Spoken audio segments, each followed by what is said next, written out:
सिंध में गर्मी रिकॉर्ड तोड़े छॾिया। नवाबशाह ऐं दादू में गर्मी पद 50 डिग्री खां वधी वियो। सखर में 46, हैदराबाद में 45 ऐं लाड़काणे में 43 डिग्री रिकॉर्ड।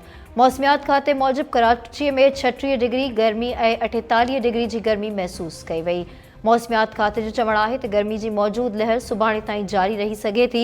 बिजली जी 12 खां 18 कलाक ताईं लोड शेडिंग जारी। माण्हू घरनि ताईं महदूद, रोड रस्ता वीरान। राणीपुर भरिसां फोरन सां मुक़ाबले दौरान हिकु पुलिस एहलकार शहीद। पुलिस मूजिब ॻोठ फैरोज़ हाजी राजपुर वटि फुर जे इरादे सां बीठल ॾोहरनि सां मुक़ाबलो थियो। गोलियूं लॻण सबबि एहलकार वारिस नारे जो शहीद थी वियो। जवाबदार फरार। शहीद एहलकार जो मड़ गिम्स मुंतक़िल।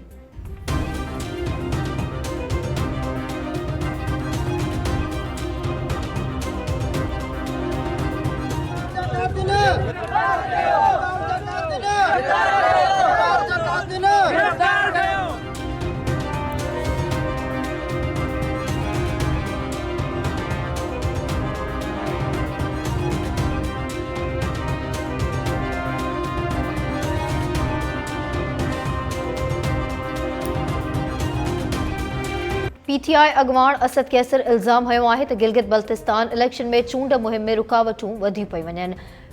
पंजाब पुलिस इस्लामाबाद एयरपोर्ट में दाख़िल थियण जी इजाज़त न ॾिनी। मुंहिंजी उॾाम रवानी थियण ताईं मूंखे हिरासत में रखियो वियो। कार्रवाई जे नतीजे में न रुॻो मां पंहिंजी उॾाम खां महरूम थी वियुसि, पर आम शहरनि खे बि शदीद मुश्किलातुनि ऐं परेशानीअ जो मुंहुं ॾिसणो पियो। अमरीका ईरान सां हतमी डील ताईं न पहुची सघियो। सदर ट्रंप जी सदारत हेठि सिचुएशन रूम में इजलास बिना नतीजे ख़त्म। अमरीकी अख़बार न्यूयॉर्क टाइम्स जी रिपोर्ट मूजिब ईरान डील बाबति ट्रंप जो हतमी फ़ैसिलो मुलतवी कयो वियो। इजलास 2 कलाकनि ताईं जारी रहियो। व्हाइट हाउस इजलास जा तफ़सील जारी न कया। ट्रंप नाकाबंदी ख़त्म करण जो ऐलान कंदे ईरान खां हर्म्स लंघ खोलण जो मुतालबो कयो हो। अञा ताईं अमरीका सां कंहिं बि क़िस्म जो को मुआहिदो नाहे थियो। ईरानी परॾेही तर्जुमान इस्माइल बक़ई चयो आहे त ईरान जे एटमी प्रोग्राम बाबति के बि ॻाल्हियूं न थी रहियूं आहिनि। ध्यानु रुॻो जंग जे ख़ात्मे ते आहे। हर्म्स लंघ जे इंतज़ाम जो फ़ैसिलो ईरान ऐं ओमान तय कंदा। अमरीका चीन जी वधंदड़ फ़ौजी ताक़त खां आगाह आहे, पर गैर ज़रूरी छिकताण खां पासो करणु चाहे थो। ईरान जहिड़नि आलमी मामलनि में मसरूफ़ हुजण बावजूदि अमरीका एशिया तां मुंहिंजो ध्यानु हटाए न रहियो आहे। ख़िते जे लाइ पंहिंजे दिफ़ाई वादनि ते क़ाइमु आहिनि। अमरीकी दिफ़ा वारे वज़ीर जो सिंगापुर में आलमी सिक्योरिटी कॉन्फ्रेंस खे ख़िताब।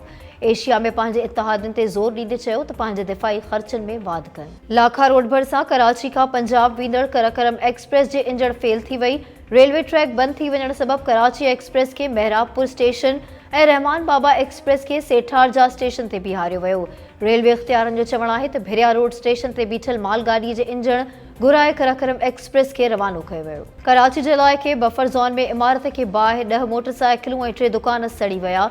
रेस्क्यू ज़ेलनि मूजिब बाहि ते ज़ाब्तो आंदो वियो। इमारत अंदरि फाथल समूरनि माण्हुनि खे रेस्क्यू कयो वियो। खैरपुर में विच रोड ते नौजवान ते तशदुद कंदड़ मुख्य जवाबदार गिरफ़्तार। ए सेक्शन थाणे जी हद सेशन कोर्ट रोड ते जवाबदार नौजवान शिराज फुलफोटो ते तशदुद कयो हो। वीडियो वायरल थियण बाद एसएसपी खैरपुर नोटिस वरितो। पुलिस जो चवणु आहे त मुख्य जवाबदार ज़मान शाह खे गिरफ़्तार कयो वरितो आहे। वाक़े जी वधीक जांच कई पई वञे। समूरनि जवाबदारनि खे गिरफ़्तार कयो वेंदो। लाड़काणे में कबूतर जे मामले तां तशदुद करे ज़ख़्मी कयल मासूम नींगर फौत। हिकु हफ़्तो अॻु हैदरी थाणे जी हद बिरोही फाटक भरिसां जवाबदारनि कबूतर जे मामले तां 13 वरनि जे नींगर हसनैन भुट्टो खे तशदुद जो निशानो बणायो। नींगर अॼु चांडका अस्पताल में दम ॾेई छॾियो। घर में कोहराम। नींगर जे पीउ सईद भुट्टो चयो आहे त केस दाख़िल करे जवाबदारनि खे गिरफ़्तार कयो वञे। पुलिस जो चवणु आहे त वारिसनि इतला नाहे ॾिनो। इस्पताल पहुची वारिसनि खां तफ़सील वरिता। वारिसनि पोस्टमार्टम कराइण खां इनकार करे छॾियो। वारिस आया त केस दाख़िल कयो वेंदो। ऐं पाकिस्तान ऐं ऑस्ट्रेलिया विच में 3 मैचिस ते ॿधल वनडे सीरीज़ जी पहिरीं मैच अॼु रावलपिंडी में खेॾी वेंदी।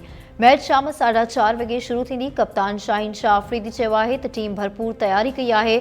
समूरा रांदीगर बहितरीन कारकर्दगी ॾेखारण लाइ पुरअज़म आहिनि। बरसाति सबबि मैच मुतासिर थियण जो ख़दशो।